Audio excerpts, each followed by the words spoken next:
Saya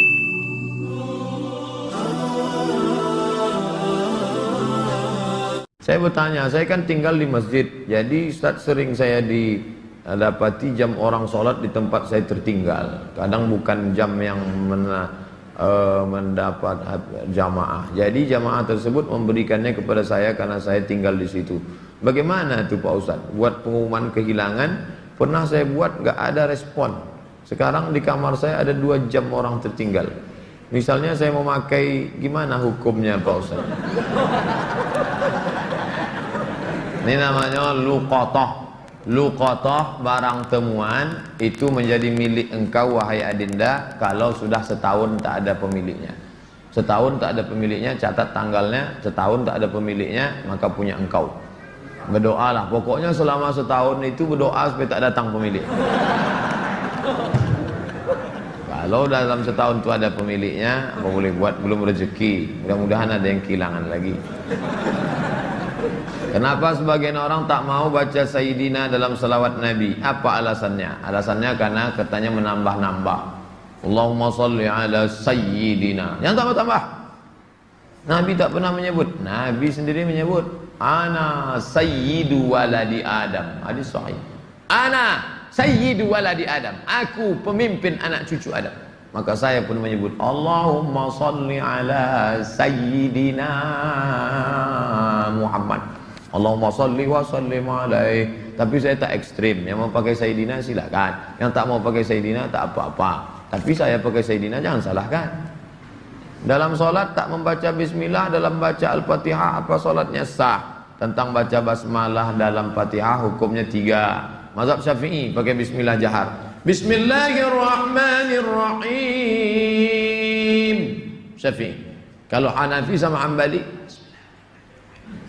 Alhamdulillahi Rabbil Alamin Ar-Rahmanir-Rahim. Itu Hanafi sama Hambali. Kalau Maliki tak pakai bismillah sama sekali. Allahu Akbar. Alhamdulillahi Rabbil Alamin. Itu Maliki. Tak ada yang salah. Yang jadi salah di mana? Ketika masjid itu bermazhab Syafi'i, ente masuk petantang petenteng pakai bismillah. Di situ letak kesalahannya.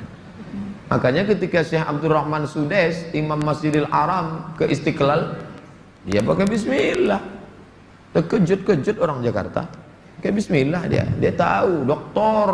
Abdurrahman Sudes dari Ummul Qura. Sebutkan, jelaskan ciri-ciri Khawarij. Apakah membid'ahkan amaliyah orang lain merasa diri paling benar merupakan ciri-ciri Khawarij? Yang memancing saya ngajak-ngajak mau mengkhawarijkan Salafi. Nanti setelah saya khawarijkan Salafi, direkam, diupload, habis itu habislah saya diserang Salafi. Baca aja lah buku saya itu baik-baik. Capek saya dah kelai-kelai itu. Apakah Hajar Aswad sudah ada sejak Nabi Ibrahim? Hajar Aswad itu adalah salah satu barang pernak-pernik surga yang ada di bumi. Hadisnya sahih bahwa batu Hajar Aswad itu dulu putih,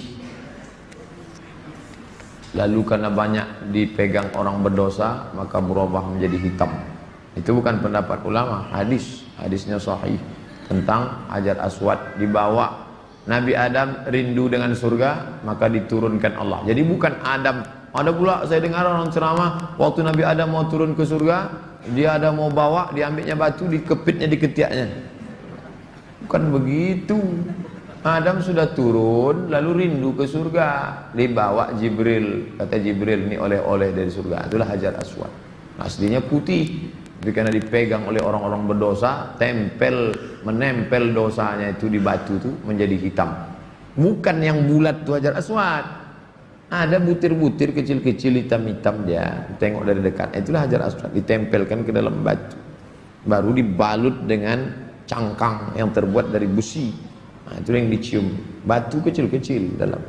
Yang besar itu batu biasa. Ditempelkan ke dalam batu biasa. Hajar Aswad.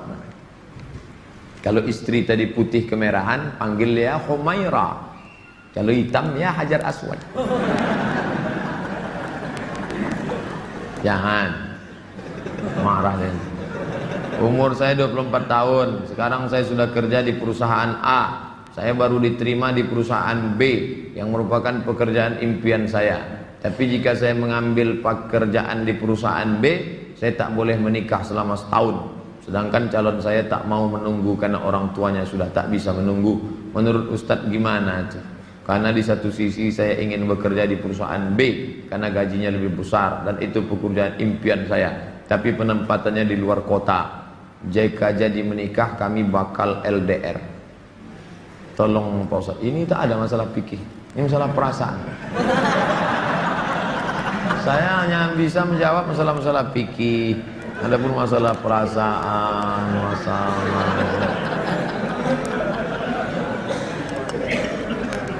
saya yang bisa saya jawab tuh halal, haram, makruh, mubah, rukun, syarat, wajib, sunat, sunan, muakkad. Adapun masalah ini baiknya kalian duduklah musyawarah. Adinda, kita menikah ini kan saling pengertian. Aku kuliah pontang-panting mau kerja ini kerja kembali. Tolonglah kau pahami keadaanku sekarang. Kalau dari awal aja dia tak bisa ngerti kita, gimana setelahnya? Ini belum lagi menikah, main paksa-paksa, tak bisa. Ini dua makhluk yang berbeda. Walaupun sama-sama mau makan telur ayam, yang satu mata sapi, yang satu dadar, bisa berkelahi. Ini harus mengalah. Hari ini aku mata sapi, besok kau dadar. Ya, lama-lama yang mata sapi suka dadar, yang dadar suka mata sapi. Harus begitu. Nah, kan keperasaan juga ujung. Berapa menit setelah berbuka baru azan Pak Ustaz? Waktu azan itulah berbuka. Tengok definisi puasa. Imsakun nafsi, menahan diri, anil mahzurati, dari semua yang membatalkan puasa, min tulu'il fajri, dari terbit fajar. Terbit fajar itu azan subuh, ila ghurubis syamsi, tenggelam matahari, syafaq ahmar, azan maghrib. Hanya saja bagi muazin minum dia dulu. Muazin itu dianjurkan minum dia. Zahabadh dhama'u wa batallatil uruq wa thabatal ajru, baru dia azan. Allahu akbar, Allahu akbar. Nah, itu dah minum tuh. Kalau yang belum minum, Allah, belum minum tuh. Apakah boleh kita makan setelah selesai, setelah Isya masuk? Yang penting batalkan dulu puasanya dengan minum kah, makan buah kah. Jangan makan es, karena usus itu kering. Knalpot yang kering panas disiramkan air es, mengelupas cat-catnya. Begitulah usus kita itu rusak.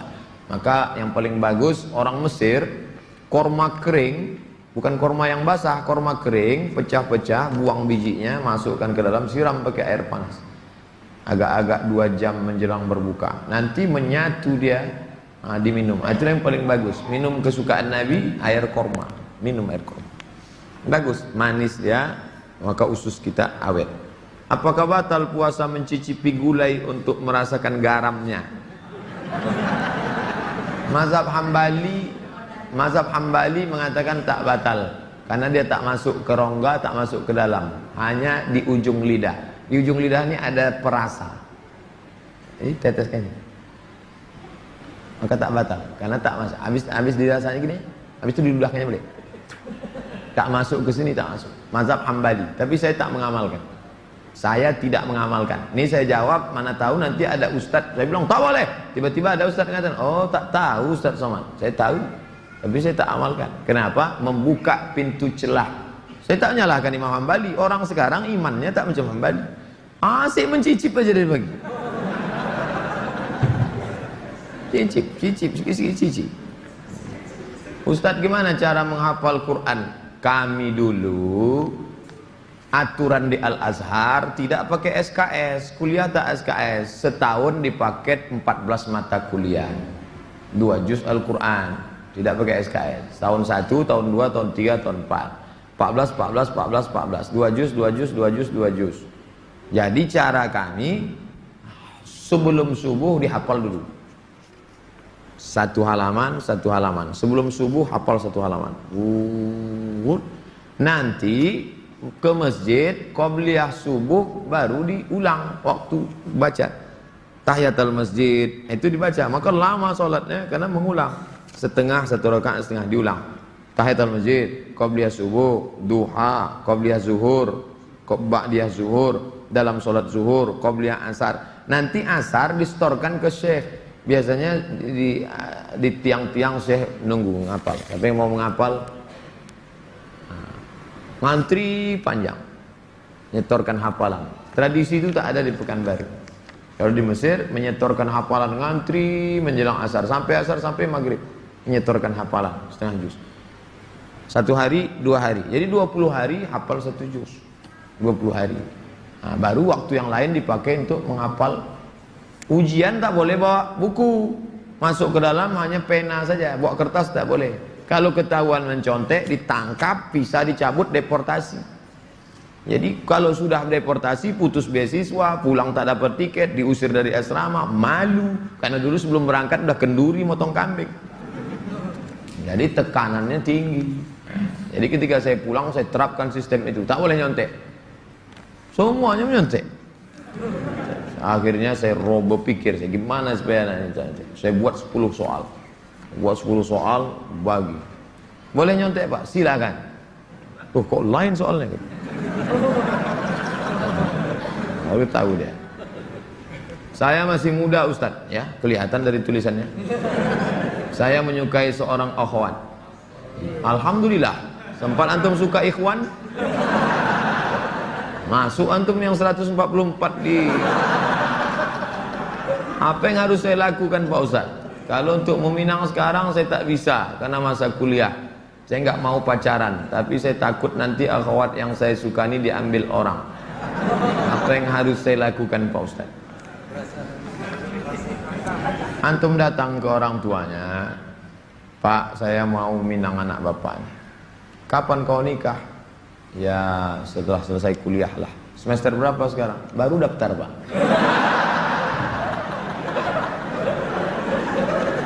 Itu rasa-rasa biasa saja itu adik-adik sekalian.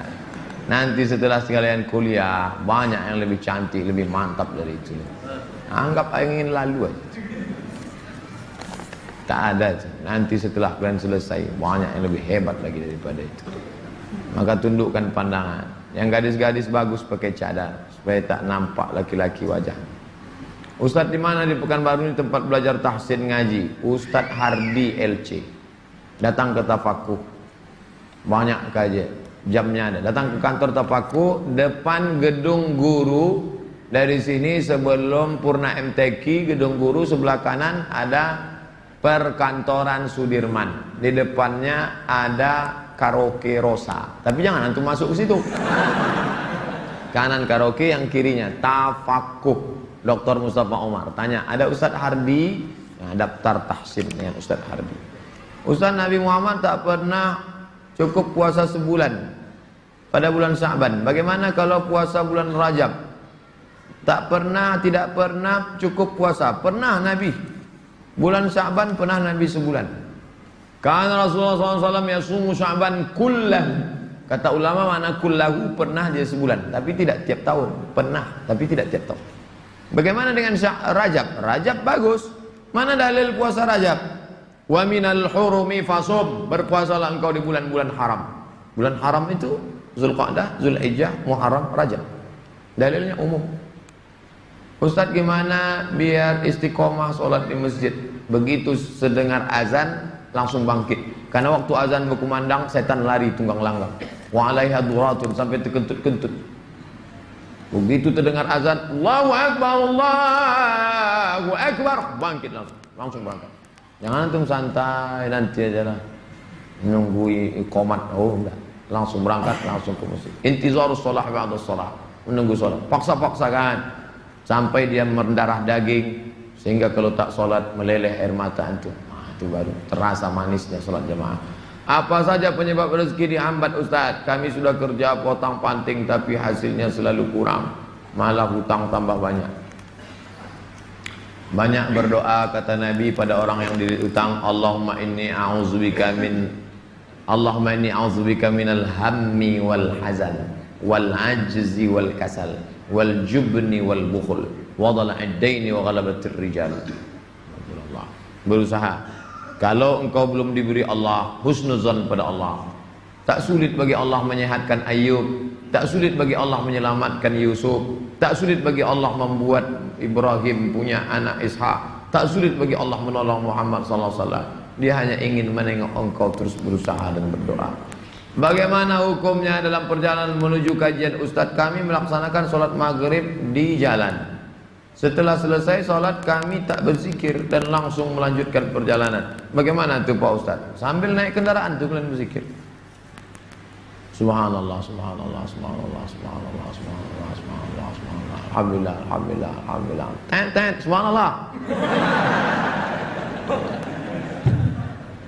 Alladzina yazkuruna Allah qiyaman, berzikir waktu tegak, wa qu'udan, waktu berjalan, waktu duduk, wa ala junubihim, waktu berbaring. Zikir tak boleh putus.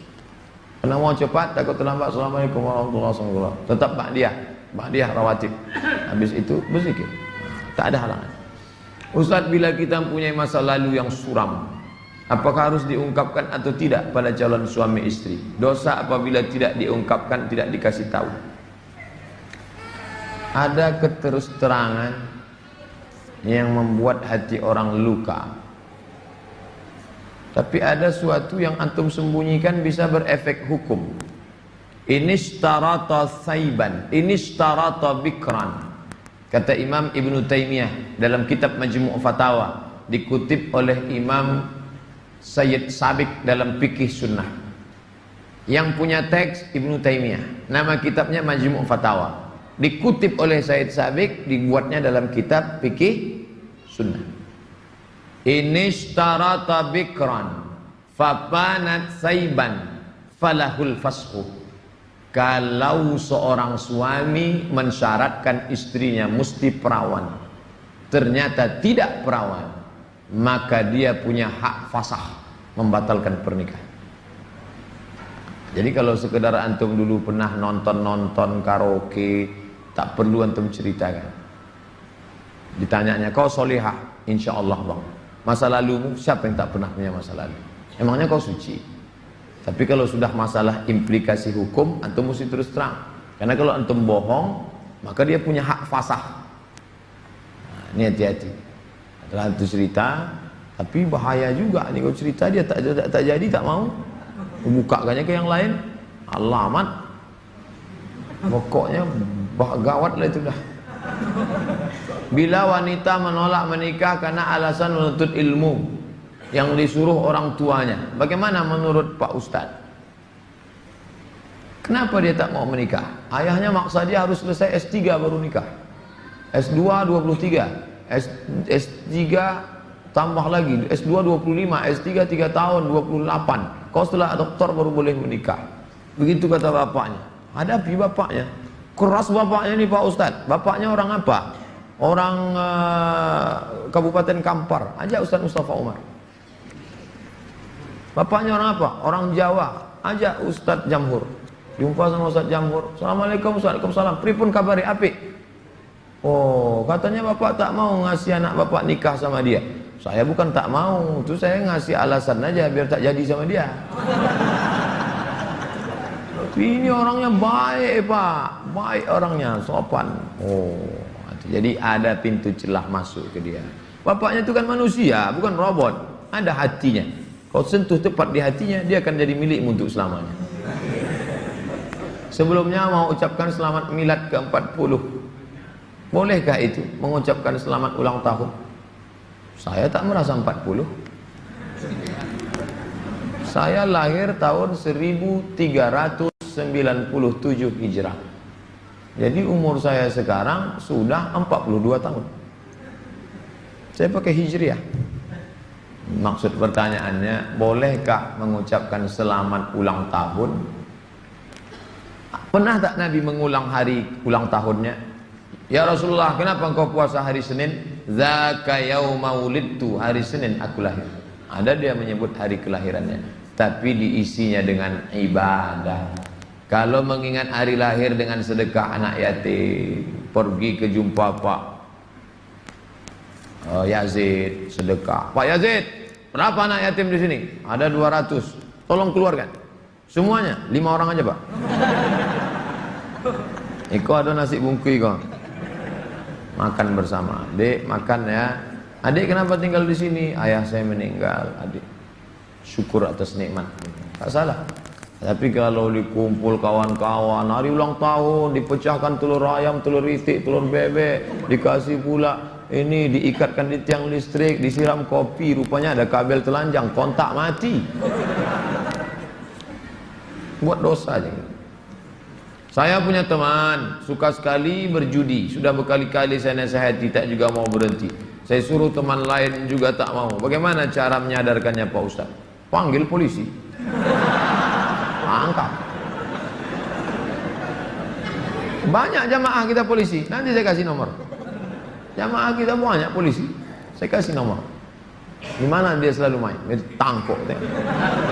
Yang narkoba tangkap. Ada cerita. Kertas terakhir. Boleh sholat berjamaah di masjid agak jauh dari rumah, tapi musola lebih dekat dari rumah kita. Bagaimana yang lebih baik? Kalau di masjid yang jauh itu engkau pergi karena ada pengajian Ustadz Mustafa Umar, ada pengajian Ustadz Mawardi Muhammad Saleh, tapi masjid yang dekat tetap ada sholat berjamaah, boleh. Tapi kalau sampai masjid musola yang dekat rumah tak ada orang sholat berjamaah, istahwadan alaihimus syayatin, sekeliling kampung itu diganggu setan. Musola, surau, langgar, masjid yang sudah dikomitmen sholat berjamaah, tiba-tiba tinggal tak ada berjamaah, istahwadan alaihimus syayatin. Nah, jadi perhatikan baik-baik. Pak Ustadz, memang di situ tak ramai, tapi pasukan inti adalah.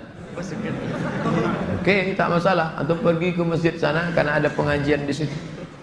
Tapi kalau sampai kosong, antum yang azan di situ, antum azan sholat dulu, selesai sholat baru pergi ke sana. Azan subuh sudah siap di masjid musola. Kita sholat sunat fajar di rumah. Siap sholat sunat baru kita ke masjid. Apakah sah sholat? Apakah sholat sunat kita itu? Sholat sunat di rumah, rumahnya dekat. Tapi kalau rumahnya jauh, sholatnya di masjid. Nabi sholatnya kan di rumah. Nabi itu jarak dia 22 meter. Dari mimbar Nabi ke dinding kamar Nabi 22 meter. Kita berapa kali belok? Terakhir, apa boleh sholat tarawih di masjid jauh dari rumah kita, sedangkan masjid musola ada dekat? Sama jawaban macam tadi. Ala hazihin niyah. Al-Fatihah. A'udzubillahi minasyaitonirrajim. Bismillahirrahmanirrahim. Alhamdulillahi rabbil alamin. Ar-Rahmanir-Rahim. Maliki yaumiddin. Iyyaka na'budu wa iyyaka nasta'in. Ihdinas siratal mustaqim. Siratal ladzina an'amta 'alaihim ghairil maghdubi 'alaihim waladdallin. Amin. A'udzu billahi minasyaitonir rajim. Bismillahirrahmanirrahim. Alhamdulillahi rabbil alamin. Wassalatu wassalamu ala asyrafil anbiya'i wal mursalin wa ala alihi wa sahbihi ajma'in. La tada' lana fi maqamina hadha wa fi sa'atina hadhihi dhanban illa ghafartah wa la hamman illa farajtah wa la daynan illa qadaitah wa la daynan illa qadaitah. Segala hutang kami bantu kami melunasinya ya Allah. Wa la mumtahinan illa najahta. Saudara kami yang sedang ujian pekerjaan, ujian masuk perguruan tinggi, luluskan ya Allah. Wala aziban illa zawwajta, yang akan menikah mudahkan urusan pernikahannya ya Allah. Wala maridan illa syafaita, yang kau uji dengan penyakit sembuhkan, sehat dari penyakitnya ya Allah. Wala mayitan illa rahimta, yang meninggal dunia curahkan rahmat dan kasih sayangmu pada mereka ya Allah. Allahumma khtim lana bi husnil khatimah wa la taqtim alaina bi su'il khatimah. Allahumma ja'al akhir kalamina 'inda intihai ajalina, jadikanlah akhir kalam kami ketika ajal kami sampai, qaula la ilaha illallah. Rabbana atina fid dunya hasanatan wa fil akhirati hasanatan wa qina adzabannar. Sallallahu ala sayyidina Muhammadin wa ala alihi wa sahbihi wasallam. Walhamdulillahi rabbil alamin. Taqabbalallahu minkum minna wa minkum taqabbal ya karim.